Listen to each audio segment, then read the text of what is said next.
What is up? And today I'm going to talk about Mike Malone's firing and what I think it means for the Denver Nuggets and for Nikola Jokic. But before we get started, I want to tell you guys to hit that subscribe button, like, comment, and share, and to continue to support my channel. Big as the Super Bowl. We're going to get into Mike Malone's firing and what I believe it means for the Denver Nuggets and what I believe it also means for Nikola Jokic. And yeah, I mean, for those of y'all that haven't heard the news already, you know,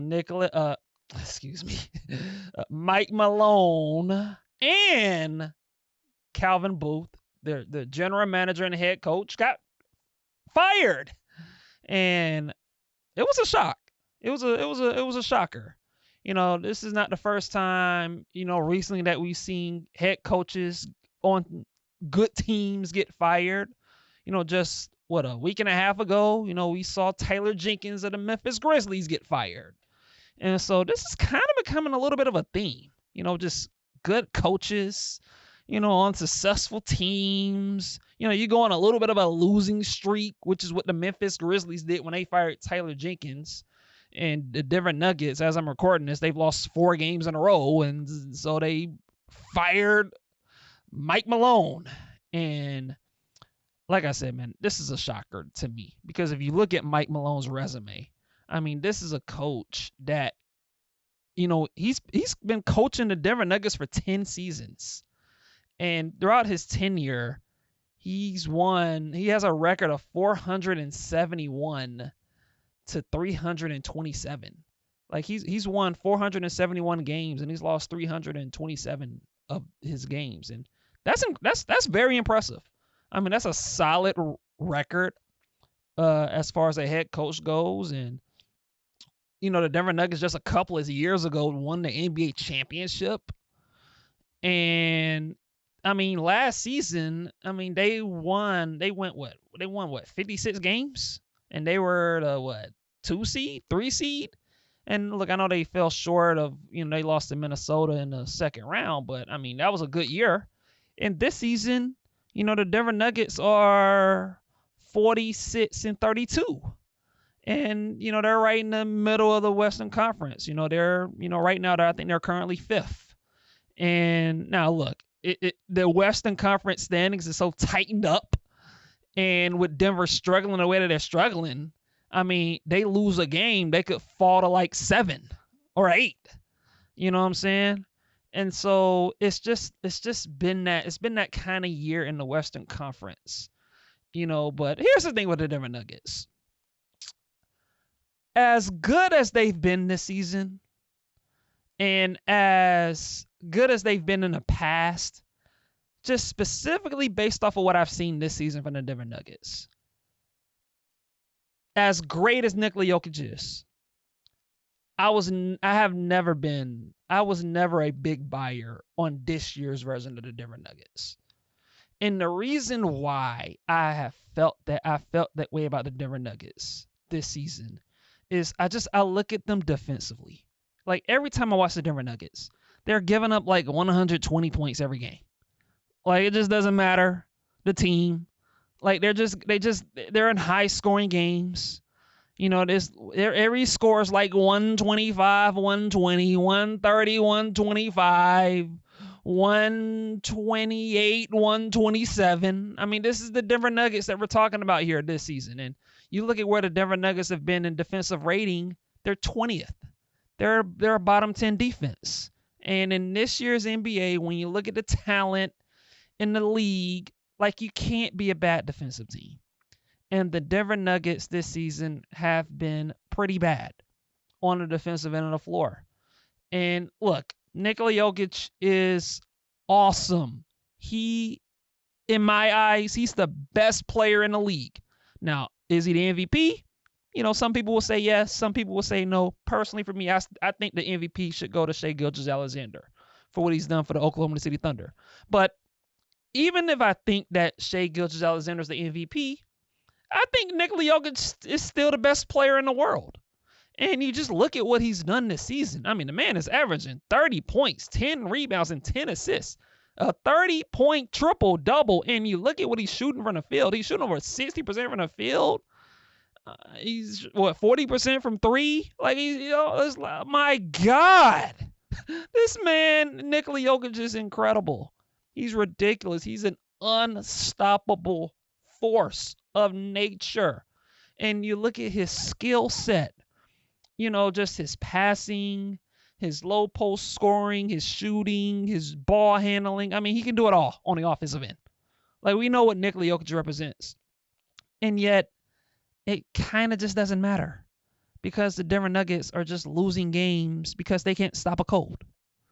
And when you look at the Mike Malone firing, look, it's hard. It's tough for me because on one hand, when you're a coach that's been in the league on one team for 10 years, as long as Mike Malone has been with the Denver Nuggets, like, you do sometimes feel a sense of, like, maybe a player, being worn out by a coach. You hear a coach's voice for so long and it's like, man, like, we got to hear this guy again.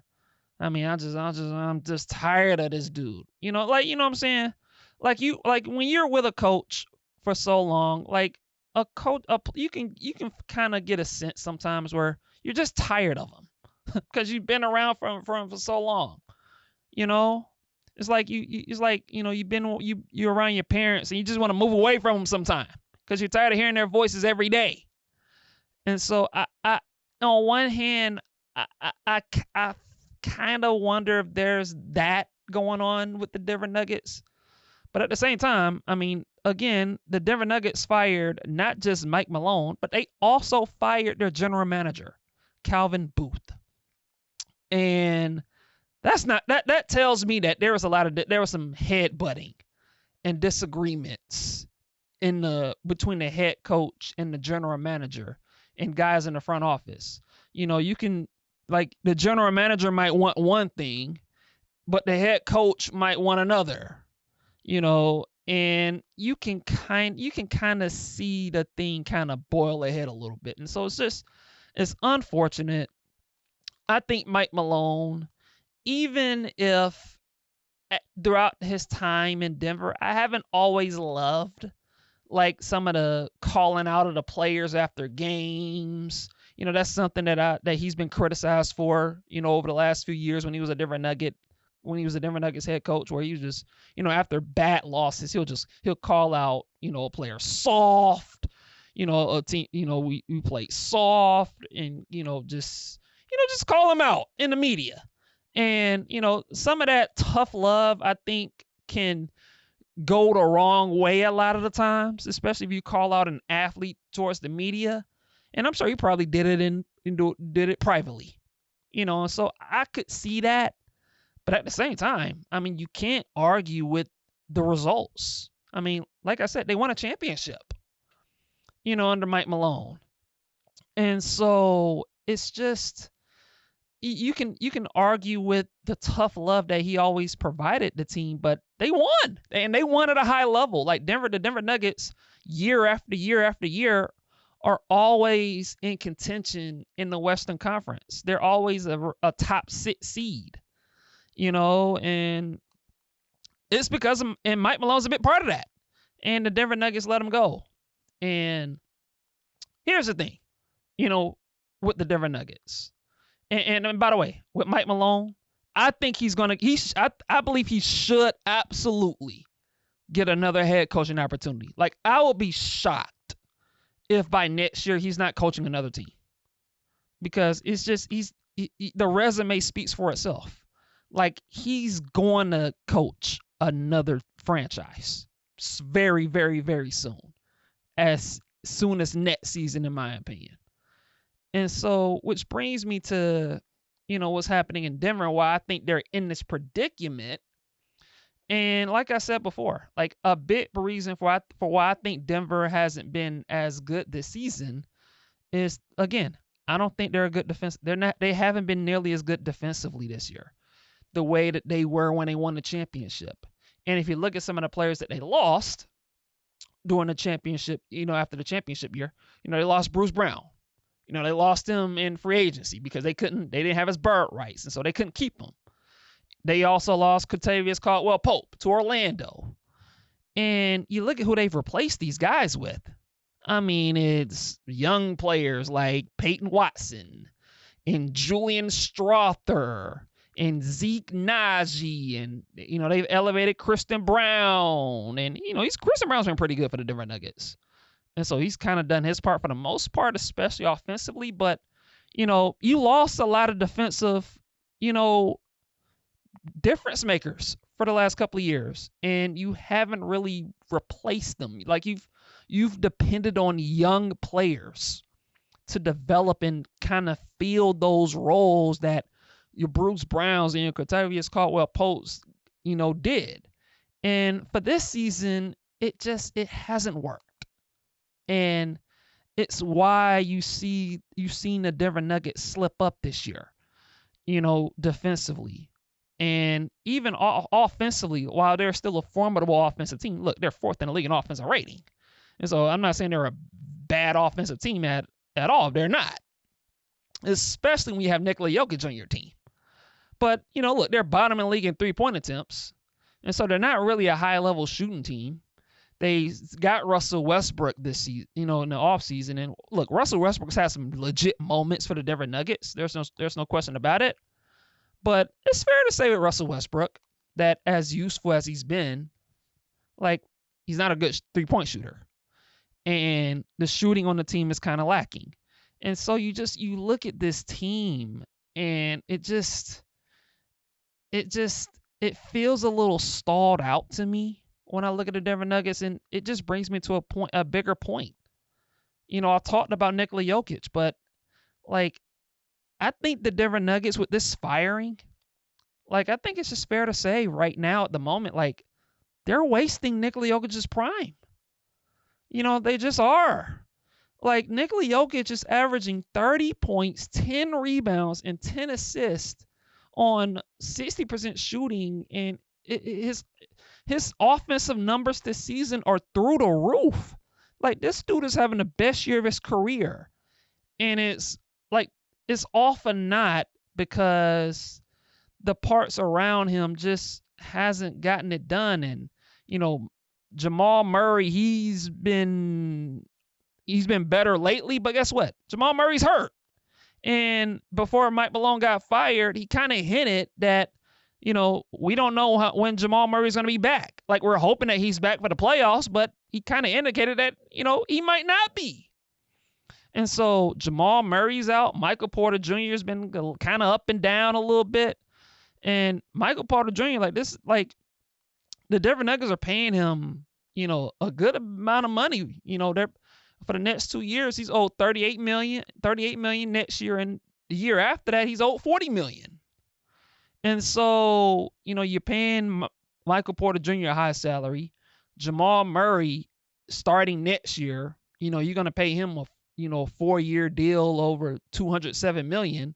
And so that's about a little over $50 million per year for the next 4 years. And so you have Jamal Murray's money on the books. And so you look at this team in Denver, and you got to ask yourself, okay, we fired Mike Malone and we fired our general manager. What's next? How do we improve? Because you look at the Western Conference, based off of what I've seen from Denver this year, I don't see them winning the Western Conference. Now, I could be wrong. Now, look, we see nowadays, teams fire head coaches, and then they bring in a new guy, and the new guy comes in, and the team gets a spark, and they go on a little bit of a run. We see it all the time. As an Atlanta Hawk fan, I remember this from, I guess it's now 4 years ago. When the Hawks fired Lloyd Pierce, they brought in Nate McMillan, and they started winning a whole bunch of games, and they made a big run all the way up to the conference finals. And so, crazier things can happen, but I wouldn't bet on it. I wouldn't bet on it. I wouldn't count on it, when it comes to these Denver Nuggets, because the Western Conference is a beast. I mean, we've seen like the Oklahoma City Thunder, the number 1 seed in the Western Conference.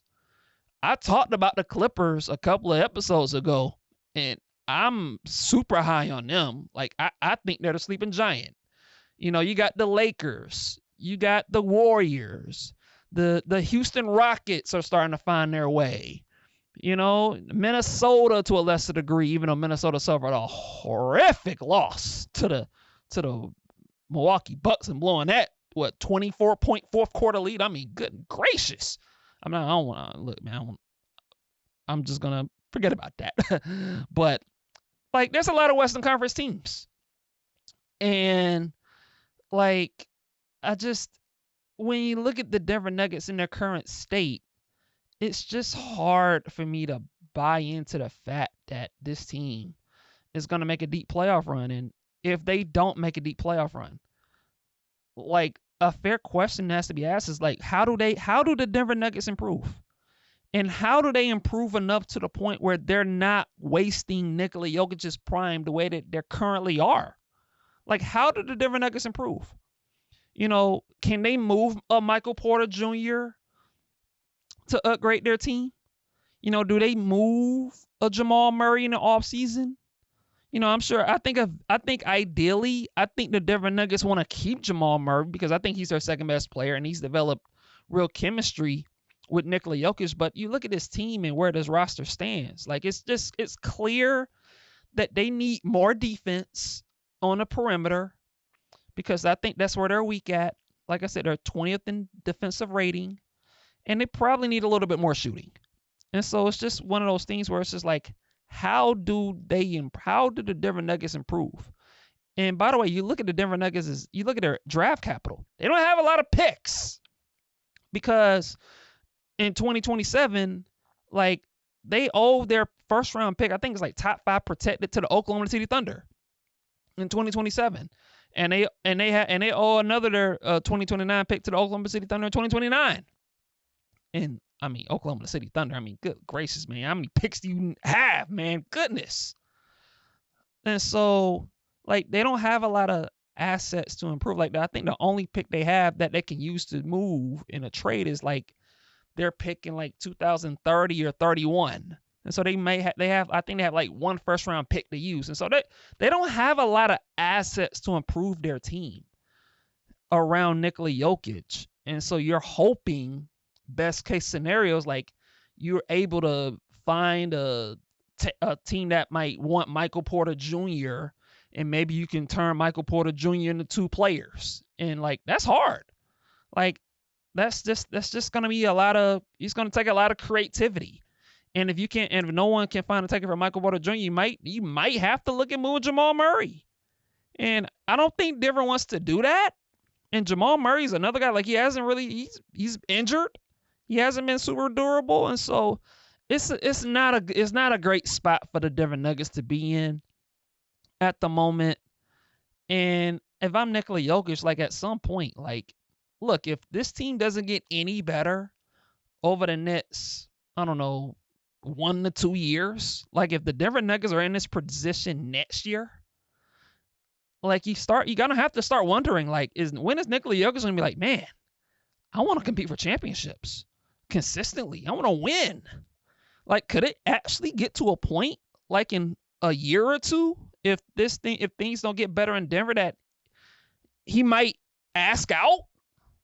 Like, I can't, like, look, based on what we've seen with Luka Doncic, like, nobody is safe when it comes to trades.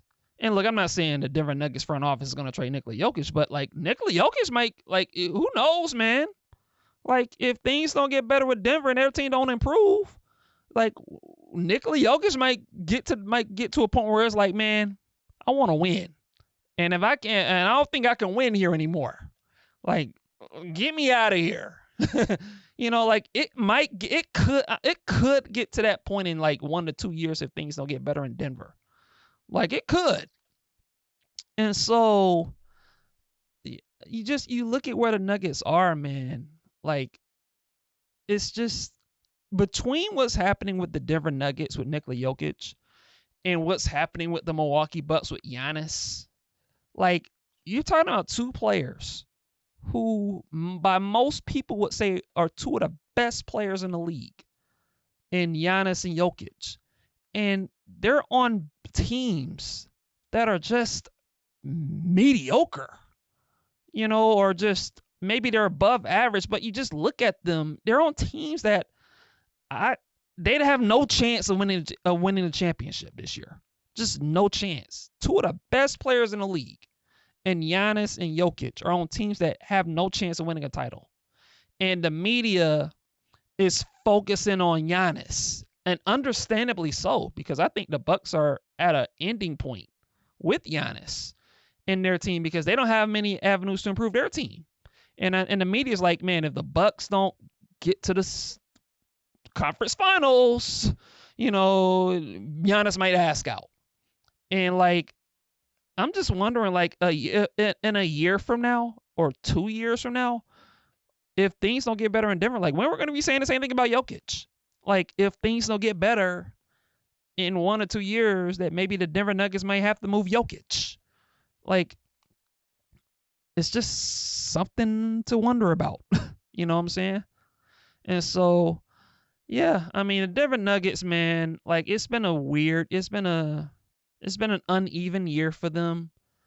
The Mike Malone firing was, if you read the reports, it seems like the Mike Malone, Calvin Booth feud per se has kind of been brewing for about a year.